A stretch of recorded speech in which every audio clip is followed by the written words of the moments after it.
এই জন্য এখনো বিশ্ব জাকের মঞ্জিলে যারা আসে, এই দরবার শরীফে কদম মুবারক রাখে, এই দরবার শরীফের প্রতিষ্ঠাতা বিশ্ব ওলি খাজা বাবা ফরিদপুরের উসিলায় মানুষের মুর্দা দিল জিন্দা হয়ে যায়। যে মানুষকে ডাক্তার বলেছে দুনিয়াতে তোমার এই রোগ আর ভালো হবে না, ওই লোকগুলি এখনো বিশ্ব জাকের মঞ্জিলে আসার পরে, আমার পীর কেবলা জান হুজুরের দরবার শরীফের তবরক খাওয়ার পরে এই লোকগুলিকেও আমার পীরের উসিলায় আমার আল্লাহ তাআলা যুগের পর যুগ বাঁচায় রাখেন। আমার ভাইরা, ছোট্ট একটা কথা বলি। কিছুদিন আগে আমরা খাগড়াছড়ি গেলাম, সেখানে লংগদু উপজেলায় মাইনেমইন একটা বাজার আছে, সেখানে আমাদের এক জাকির ভাইয়ের সাথে দেখা হলো। উনার কাছে দিদার ভাই নামে আর একজন উনার ভাতিজা হয়, হঠাৎ করে দাওয়াত দিল যে চাচা আপনাকে একটা দাওয়াত দেই। বাবা কিসের দাওয়াত? আপনাকে আটরশির দাওয়াত দেই। আটরশি আমি যাই, আপনাকেও আটরশি যাওয়ার দাওয়াত দেই। তো ওই লোক আমাদেরকে নিজে বললেন, আটরশির দাওয়াত শোনার সাথে সাথে আমার মেজাজ গরম হয়ে গেল, আমার মেজাজ করা হয়ে গেল। আমি তাকে গালি দেওয়া শুরু করলাম, তাকে যথেচ্ছায় উল্টাপাল্টা কথা বললাম। কিন্তু একটু পরে আমি তখন তার থেকে একটু দূরে গেলাম, সাথে সাথে আমার মনটা চেঞ্জ হয়ে গেল। এই লোকের অবস্থা কি ছিল? 3 মাস পর্যন্ত এই লোকটা ভাত খাইতে পারতো না, শক্ত খাবার খেতে পারতো না। এরপরে বলে আমার মেজাজটা গরম হয়ে গেল। একটু পরে আবার যখন আমি আড়ালে গেলাম, তখন আমার মনে হলো হারে, লোকটা তো আমাকে খারাপ কিছু বলে নাই, আমাকে তো গালি দেয় নাই। আমি হঠাৎ করে কেন রেগে গেলাম, কেনই বা তাকে গালিগালাজ করলাম? আমার ভাইরা যারা বিশ্ব জাকের মঞ্জিলে আছেন, আপনারা সত্যিকার অর্থে বলেন তো, আপনারা কি খারাপ জায়গায় আছেন না ভালো জায়গায় আছেন? এখানে শরীয়তের খেলাফ কিছু আছে? ইসলাম সাপোর্ট করে না এরকম কিছু আছে? তাহলে যারা সমালোচনা করে, যারা বদনাম করে, তাদেরকে আমরা দাওয়াত দিতে চাই, আপনারা বদনাম না করে বিশ্ব জাকের মঞ্জিলে এসে দেখে যান। এই বিশ্ব জাকের মঞ্জিলের খাজা বাবা ফরিদপুরি মানুষকে ডাক দিয়ে বলেছেন, তার শিক্ষা একটা দুইটা বলে যায়।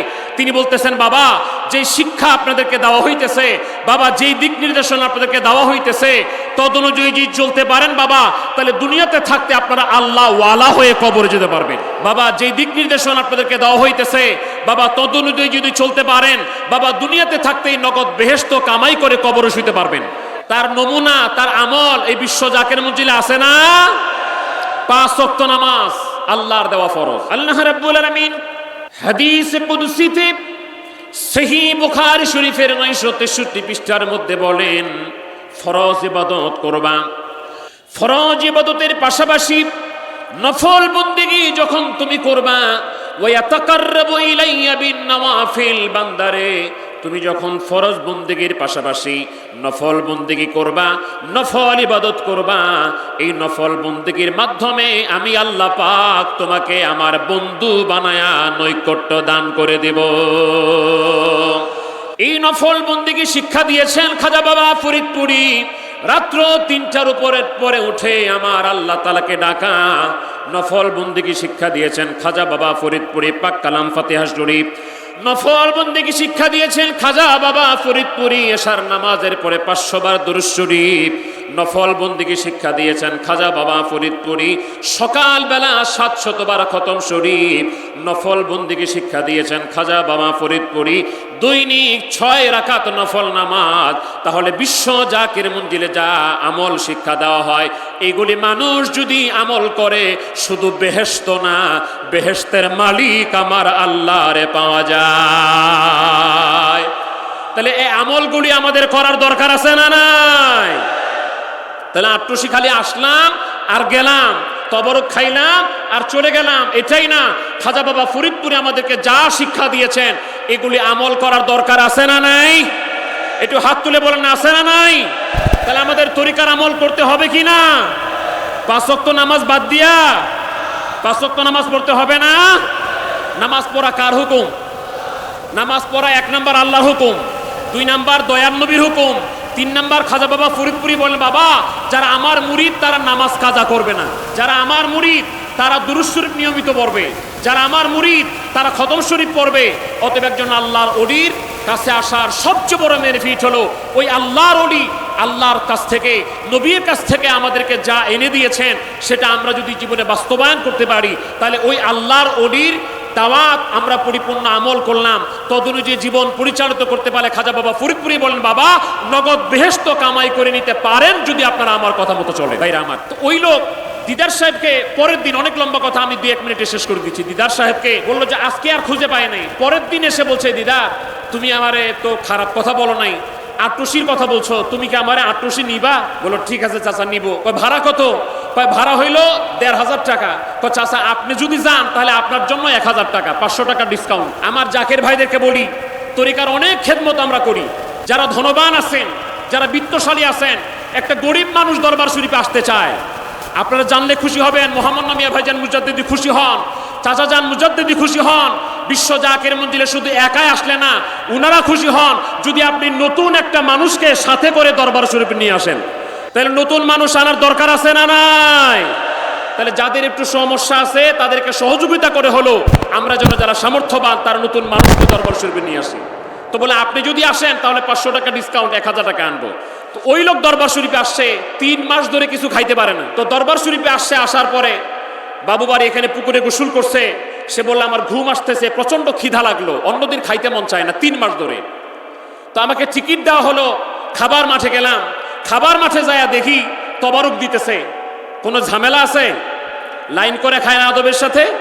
বলে আমি নিলাম, কিন্তু ভাত দেওয়া হইলো 1 চামচ, তরকারি দেওয়া হলো অল্প। তো চিন্তা করলাম আমার এমন খিদা লাগছে 2 কেজি চাইলের ভাত খেতে পারবো, কিন্তু এত অল্প দিছে না, মন ভরলো না। রাগ হচ্ছে আমার, এটুকু দিয়ে কি পেট ভরে? রাগ হইতেছে। উনি বলতেছে নিজে, আমি প্রায় আধা ঘন্টা ধরে খালি রাগের চোটে খাইতেছি না, ফালাইতেও পারি না যে মানুষ দেখলে আমার পিটাবে। তো হঠাৎ করে একটা ছোট বাচ্চা বলতেছে চাচা ডাউল নিবেন? ছোট বাচ্চা বলছে চাচা ডাল নিবেন? তো চিন্তা করলাম একটু ডাউল হলে তো ভালো হয়।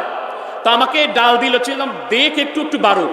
তো ডাল দিল, একটু ভরলো, খাওয়া শুরু করলাম। ওই লোক নিজে বলতেছে আমি প্রায় 1 ঘন্টা ধরে তবরক খাইতেছি, তবরক কমাইতে পারি না। গাউসুল আজম ফরিদপুরি আউলিয়ার সরদার, তোমাকে দি আসেন আল্লাহ রহমতের ভান্ডার, বাবা রহমতের। ওই লোক এবার প্রায় 1 ঘন্টা ধরে খাওয়ার পরে কেবলাজান হুজুরের রওজা পাকের দিকে মুতাওয়াজ্জহ হইয়া কেবলাজান হুজুরের রওজা পাকের দিকে মুখ তুলে বলতেছে, খাজা ফরিদপুরি আপনি যদি মাফ না করেন আল্লাহ মাফ করবে না। আপনার দরবার শরীফে এসে আপনার তবরক সম্পর্কে খারাপ অন্য ধারণা করছিলাম, এতটুকুতে পেট ভরবে কিনা, এবার আপনি মাফ করে দেন। একটু আল্লাহর কাছে বলেন আমি যেন আমার খাবারটা শেষ করতে পারি। ওই লোক বলেন এইভাবে নালিশ করার পরে আমি যখন এরপরে বাসনে ডালে চুমুক দিলাম, দেখলাম 1 চুমুকে ডাল শেষ হয়ে গেল, দেখি 2 লোকমা ভাত পড়ে আছে। খেয়ে শেষ করলাম। ওই লোক বলে আমি 3 মাস ধরে খাবার খাইতে পারি না, ভাত খাইতে পারি না, আমি বিশ্ব জাকির মঞ্জিলে যায় তবরক খাইলাম, এই যে সুস্থ হয়ে গেলাম। প্রায় উনার হিসাব মতে 14 থেকে 15টা বছর হয়ে গেল, এখনো আল্লাহ পাক তাকে সুস্থ রেখেছেন। জোরে কোন আল্লাহু আকবার। তামার কেবলাজান হুজুরের কথা বলে শেষ হবে না, আর একটু ছোট্ট কথা বলি। আমাদের যশোরের জাহাঙ্গীর ভাই আছে, উনি কয়দিন আগে বললেন যে উনি এক প্রফেসর সাহেব, লেকচারার সাহেবকে নিয়ে এসেছেন দরবার শরীফে, কেবলাজান হুজুরের কদমে দরবার শরীফে নিয়ে এসেছেন। তো কেবলাজান হুজুর উনাকে দেখে বললেন, বাবা একটা বিশ্ববিদ্যালয়ের যে কি থাকে ভাইস চ্যান্সেলর, বলে যে ভাইস চ্যান্সেলর সাহেব কেমন আছেন? এখন জি হুজুর ভালো আছি। উনি আসলে লেকচারার। উনাকে বলতেছে বাবা ভাইস চ্যান্সেলর সাহেব কেমন আছেন? তো উনি চিন্তা করতেছে আমি তো লেকচারার, হুজুরে শুনছিলাম কামালাত আছে, তো হুজুর আমারে ভাইস চ্যান্সেলর বললো কেন? তো বাইরে এসে জাহাঙ্গীর ভাইকে বলতেছে, ভাই আমি তো লেকচারার, হুজুর আমারে ভাইস চ্যান্সেলর বলছে। জাহাঙ্গীর ভাই বলে থামেন, হুজুর যেহেতু বলছে আপনি একদিন হবেন। দিন যায়, যাইতে যাইতে যখন খুলনা বিশ্ববিদ্যালয় হলো, খুলনা বিশ্ববিদ্যালয়ে ওই লোক প্রথম ভাইস চ্যান্সেলর হয়ে নিয়োগ পাইলেন। সেখানে জয়েন করলেন, জয়েন করে খুঁজে দেখলেন যে এলাকায় জাকের কে আছে। এই এলাকায় জাকের কে আছে? জাকের ভাইদেরকে বলি, যেই খাজা বাবা ফরিদপুরি সিলায় আল্লাহ রহমত পেয়েছেন, যেই খাজা বাবা ফরিদপুরি সিলায় অভাবী ছিলেন আল্লাহ অভাব দূর করছে, যেই খাজা বাবা ফরিদপুরি সিলায় নিঃসন্তান ছিলেন সন্তান পাইছেন, যেই খাজা বাবা ফরিদপুরি সিলায় অসুস্থ ছিলেন সুস্থ হয়েছেন, জীবনের শেষ নিঃশ্বাস পর্যন্ত ওই খাজা বাবা ফরিদপুরকে ভুলে যায়েন না। ভুলে যাবেন? হাত তুলে দেখান, ভুলে যাবেন? ভুলে যায়েন না।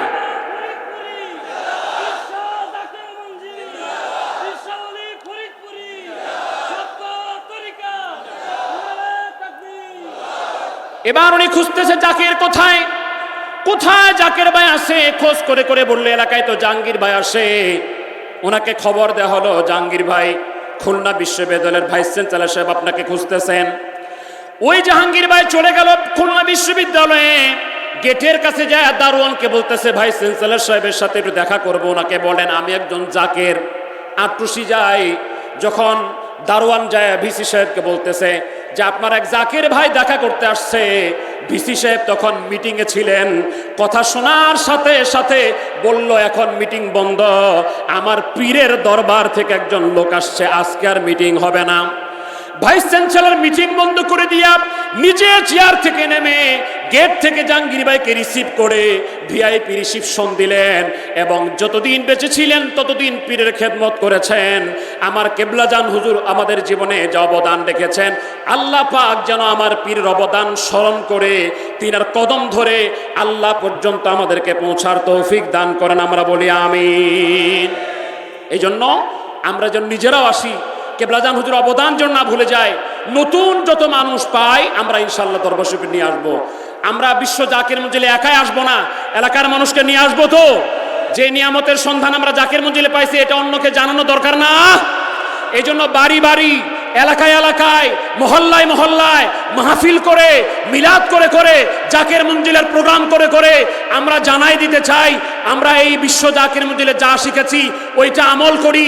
আরেকটা হিকমত হলো আমরা ঘরে ঘরে মিলাদ ও কিয়াম জারি রেখে আমরা এটা প্রমাণ করতে চাই, যতদিন বিশ্ব জাকির মঞ্জিল থাকবে, যতদিন আটটুসি দরবার থাকবে, এই বাংলার জমিন তথা পৃথিবীর থেকে কেউ কোনোদিন মিলাদ কিয়ামকে, নবীর সম্মানকে, নবীর দুরূদ ও সালামকে বন্ধ করতে পারবে না, পারবে না, হতে দেওয়া হবে না।